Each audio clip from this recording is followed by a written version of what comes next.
Hello guys, कैसे हैं आप लोग। और एक बार फिर से आप लोग का स्वागत है मेरे अपने YouTube channel readable study point में। और मैं हूं राजिद। तो मैं आज आप लोग को पढ़ाने वाला हूं 100 मार्क्स के हिंदी का थर्ड चैप्टर, जो चैप्टर का नाम है संपूर्ण क्रांति, उसका objective question. Okay, objective question and answer, जो बहुत ही इम्पोर्टेंट है एग्जाम के लिए। तो वीडियो स्टार्ट करने से पहले जो लोग मेरे चैनल पर नए हैं या मेरे चैनल को अभी तक सब्सक्राइब न किया है तो जल्द से जल्द मेरे चैनल को सब्सक्राइब कर दे और बेल आइकन बजा दे, ताकि हमारा लेटेस्ट वीडियो सबसे पहले आप तक पहुंचे। और वीडियो पसंद आए तो लाइक कीजिए, ज़्यादा से ज़्यादा शेयर कीजिए। ओके, तो चलिए वीडियो स्टार्ट करते हैं। संपूर्ण क्रांति जो भाषण है, संपूर्ण क्रांति भाषण किनके द्वारा दिया गया है? जयप्रकाश नारायण के द्वारा दिया गया है। ओके, चलिए तो पहला क्वेश्चन देखते हैं। संपूर्ण क्रांति का नारा किसने दिया था?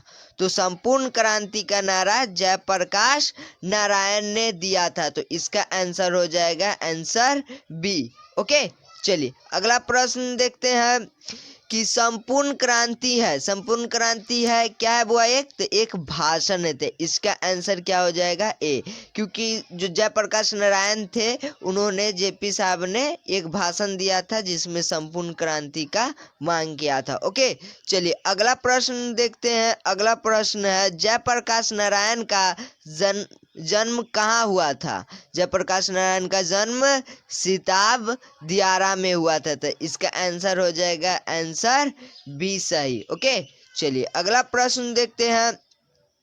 अगला प्रश्न में बोल रहा है कि 1974 ईस्वी के छात्र आंदोलन का नेतृत्व किसने किया था? तो जयप्रकाश नारायण ने 1974 ईस्वी में भाषण दिया था संपूर्ण क्रांति के लिए। तो जनता के आग्रह पर जयप्रकाश नारायण ने आंदोलन का नेतृत्व अपने कंधे पर ले लिया था। तो नेतृत्व किसने किया था? जयप्रकाश नारायण ने। ठीक, तो इसका आंसर हो जाएगा डी करेक्ट। ओके, चलिए अगला प्रश्न देखते हैं। अगला प्रश्न में बोल रहा है कि जयप्रकाश नारायण अपनी जनपक्षधारता के कारण किस रूप में प्रसिद्ध हुए? तो ये किस रूप में प्रसिद्ध हुए बुआ? तो लोक नायक के रूप में ये प्रसिद्ध हुए। तो इसका आंसर क्या हो जाएगा? बी। ठीक, क्योंकि ये जो भारत की जनता है उनके हक के लिए लड़ते थे, इसलिए इन्हें लोकनायक कहा गया है। तो आंसर बी करेक्ट हो जाएगा। ओके, चलिए आगे देखते हैं। अगला प्रश्न है जयप्रकाश नारायण जी किस सन अमेरिका गए थे? तो जयप्रकाश नारायण जी 1922 में अमेरिका गए थे। तो इसका करेक्ट आंसर हो जाएगा आंसर ए। ओके, चलिए अगला प्रश्न देखते हैं। अगला प्रश्न में बोल रहा है कि इन्हें समाज सेवा के लिए किस पुरस्कार से सम्मानित किया गया था? तो किन्हें? जयप्रकाश नारायण को, जेपी जी को कौन से सम्मान से सम्मानित किया गया था? किस लिए? तो समाज की सेवा के लिए, ज़्यादा समाज का सेवा करते थे, इसलिए इन्हें एक पुरस्कार दिया गया था। उस पुरस्कार का नाम मैग्सेसे सम्मान था। इसका आंसर डी क्या हो जाएगा? करेक्ट हो जाएगा। ओके, चलिए अगला प्रश्न देखते हैं। अगला प्रश्न है जयप्रकाश नारायण जी का निधन कब हुआ था? तो जयप्रकाश नारायण जी का निधन 8 अक्टूबर 1979 में हुआ था। तो इसका आंसर सी करेक्ट हो जाएगा। ओके, चलिए आगे देखते हैं। अगला प्रश्न है भ्रष्टाचार की जड़ क्या है? तो भ्रष्टाचार की जयप्रकाश नारायण के अनुसार एक ही बात गलत है कि सरकार की गलत नीतियाँ। भ्रष्टाचार का जड़ वही हो सकता है जो सरकार की गलत नीतियाँ। अब सरकार कोई नीति निकाल दिया और जनता के लिए गलत है, जिसमें भ्रष्टाचार ज़्यादा हो रहा है, तो वही क्या हो जाएगी? भ्रष्टाचार की जड़ हो जाएगी। तो आंसर बी क्या हो जाएगा? करेक्ट हो जाएगा। ओके, चलिए आगे देखते हैं। आगे दल विहीन लोकतंत्र किस विचार का मुख्य राजनीतिक सिद्धांत है? तो ये किस विचार का है? तो इसका आंसर होगा सर्वोदय विचार का ये मुख्य राजनीतिक सिद्धांत है। तो आंसर ए क्या हो जाएगा? राइट हो जाएगा। ओके, चलिए अगला प्रश्न देखते हैं। अगला प्रश्न है लेखक मद्रास में किस मित्र के साथ रुका था, अपने किस मित्र के साथ लेखक रुका था? तो इसका आंसर हो जाएगा ईश्वर अय्यर। ईश्वर अय्यर के यहाँ लेखक मद्रास में रुका था, तो इसका आंसर ए क्या हो जाएगा, करेक्ट हो जाएगा। ओके, चलिए अगला प्रश्न देखते हैं। अगला प्रश्न है, जयप्रकाश नारायण की मृत्यु किस कारण से हुई थी? तो जयप्रकाश नारायण की मृत्यु दिल के दौरे पड़ने से हुई थी, तो इसका आंसर बी क्या हो जाएगा, करेक्ट हो जाएगा। दिल के दौरा के कारण उनकी मृत्यु हो गई थी। ओके, चलिए अगला प्रश्न देखते हैं। अगला प्रश्न है, जयप्रकाश नारायण के अनुसार देश का भविष्य किनके हाथों में है? तो जयप्रकाश नारायण के अनुसार देश का भविष्य नए पीढ़ी के हाथ में है। जो हमारे युवा है वही ना हमारे देश को आगे अच्छी तरह से चलाएंगे, तो इसलिए देश का भविष्य नई पीढ़ियों के हाथ में। तो आंसर सी आपका क्या हो जाएगा, करेक्ट हो जाएगा। ओके, चलिए आगे देखते हैं। अगला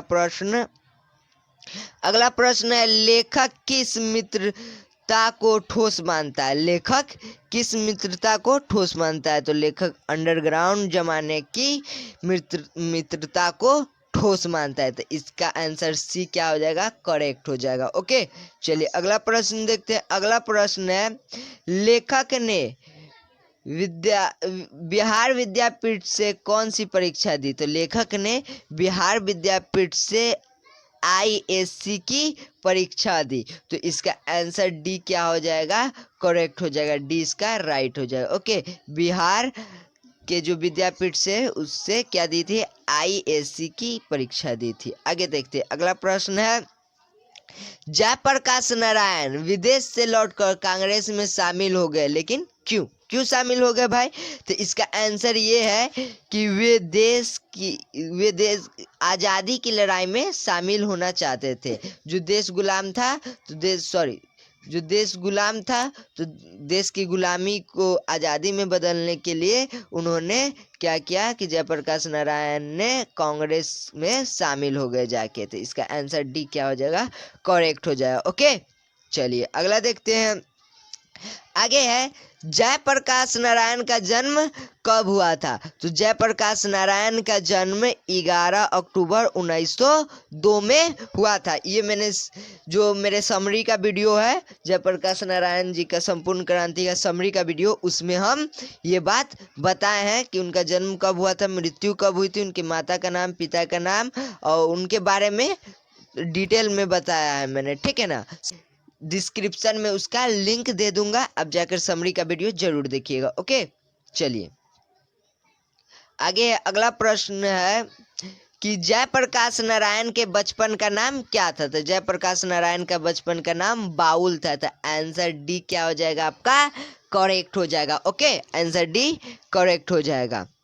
अगला प्रश्न है, जयप्रकाश नारायण को लोग क्या कहने लगे? जयप्रकाश नारायण को लोग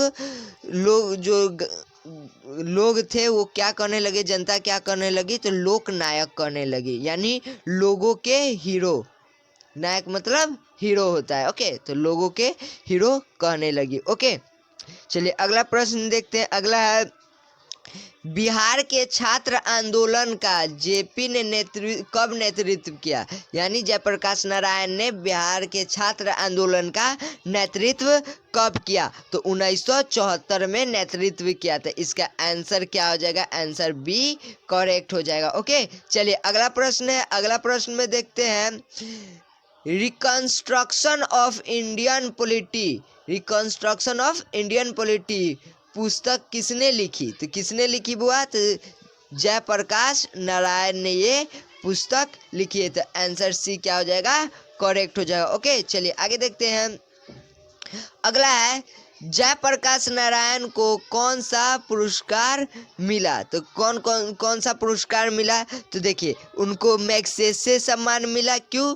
कि जनता की सेवा के लिए मैग्सेसे सम्मान और भारत रत्न मिला। ठीक, तो आंसर डी आपका क्या हो जाएगा, करेक्ट हो जाएगा। ओके, चलिए डी आपका आंसर डी करेक्ट हो जाएगा ये।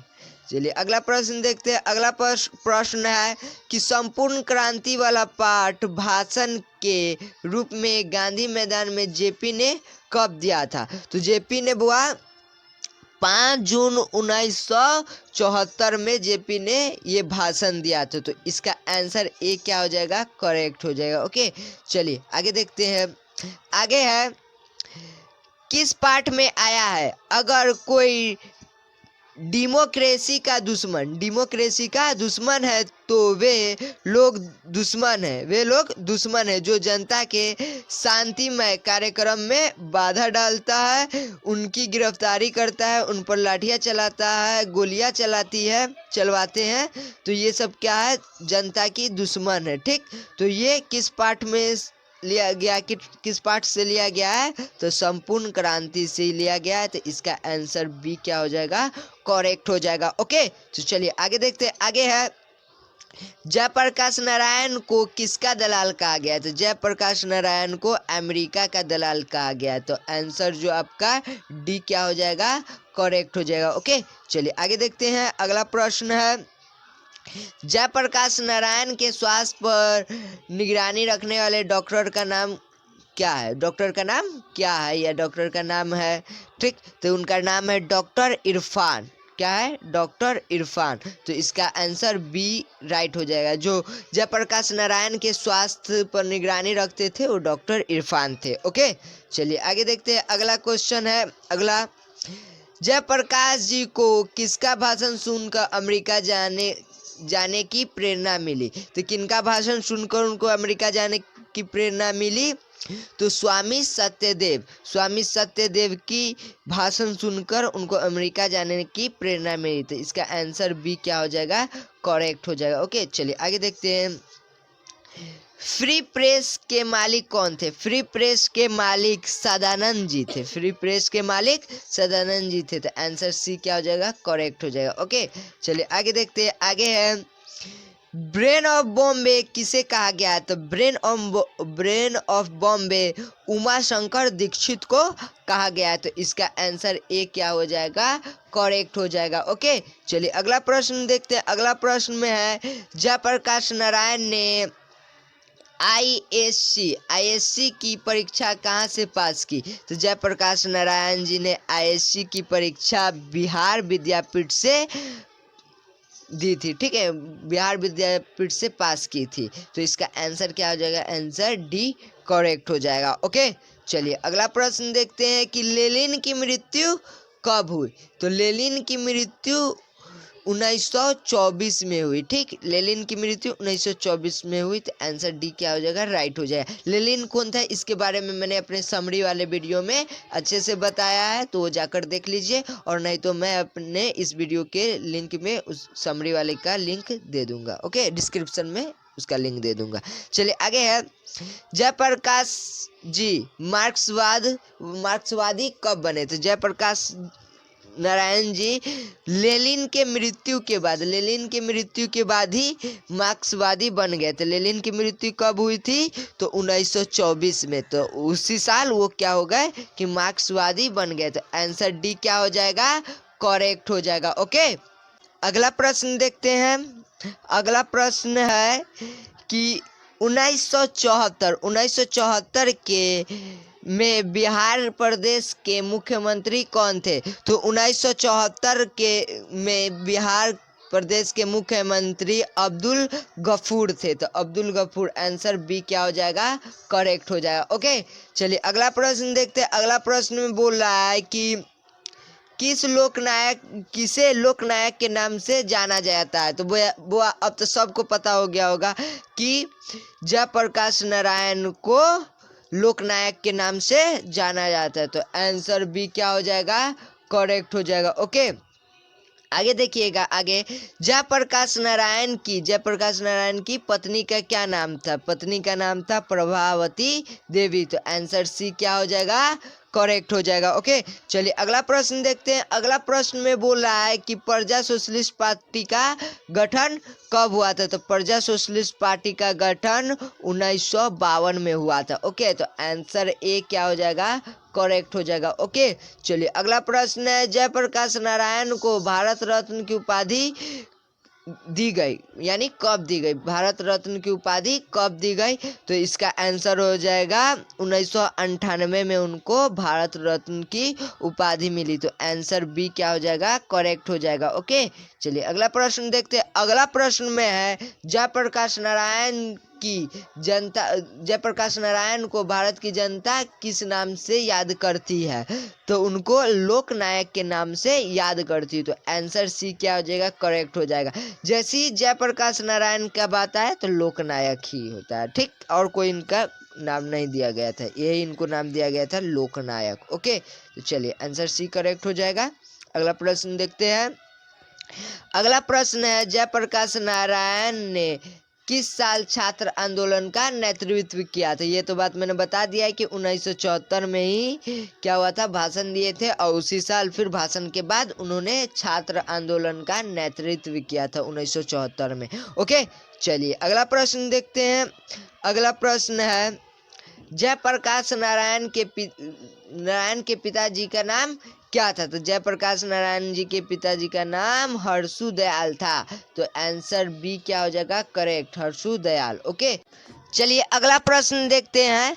अगला प्रश्न में है कि किसने कहा था कि अभी न जाने कितने मीलों इस देश की जनता को जाना है। तो ये बात मैंने समरी वाले वीडियो में बताया था कि जवाहरलाल नेहरू ने कहा था कि अभी देश की जनता को न जाने कितने मीलों चलना पड़ेगा। क्यों चलना पड़ेगा, तो सुशासन के लिए चलना पड़ेगा। ओके, तो आंसर सी क्या हो जाएगा, करेक्ट हो जाएगा। ओके, चलिए अगला प्रश्न देखते हैं। अगला प्रश्न है कि किस अस्पताल में दिनकर का निधन हुआ था। तो किस अस्पताल में दिनकर जी का निधन हुआ था। तो विलिंगडन नर्सिंग होम में जो दिनकर जी थे उनका निधन हुआ था, यानी उनकी मृत्यु हुई थी विलिंगडन नर्सिंग होम में। ओके, तो इसका आंसर क्या हो जाएगा, आंसर डी करेक्ट हो जाएगा। ओके, तो चलिए आज का जो क्वेश्चन है यहीं पर समाप्त होता है। Thank you for watching this video. और वीडियो पसंद आया तो लाइक कर दीजिए। ओके, लाइक कर दीजिए, ज़्यादा से ज़्यादा सब्सक्राइब कीजिए, और सब्सक्राइब करने के बाद बेल आइकन बजा दीजिए ताकि हमारा लेटेस्ट वीडियो सबसे पहले आप तक पहुंचे, और ज़्यादा से ज़्यादा शेयर कीजिए। ओके।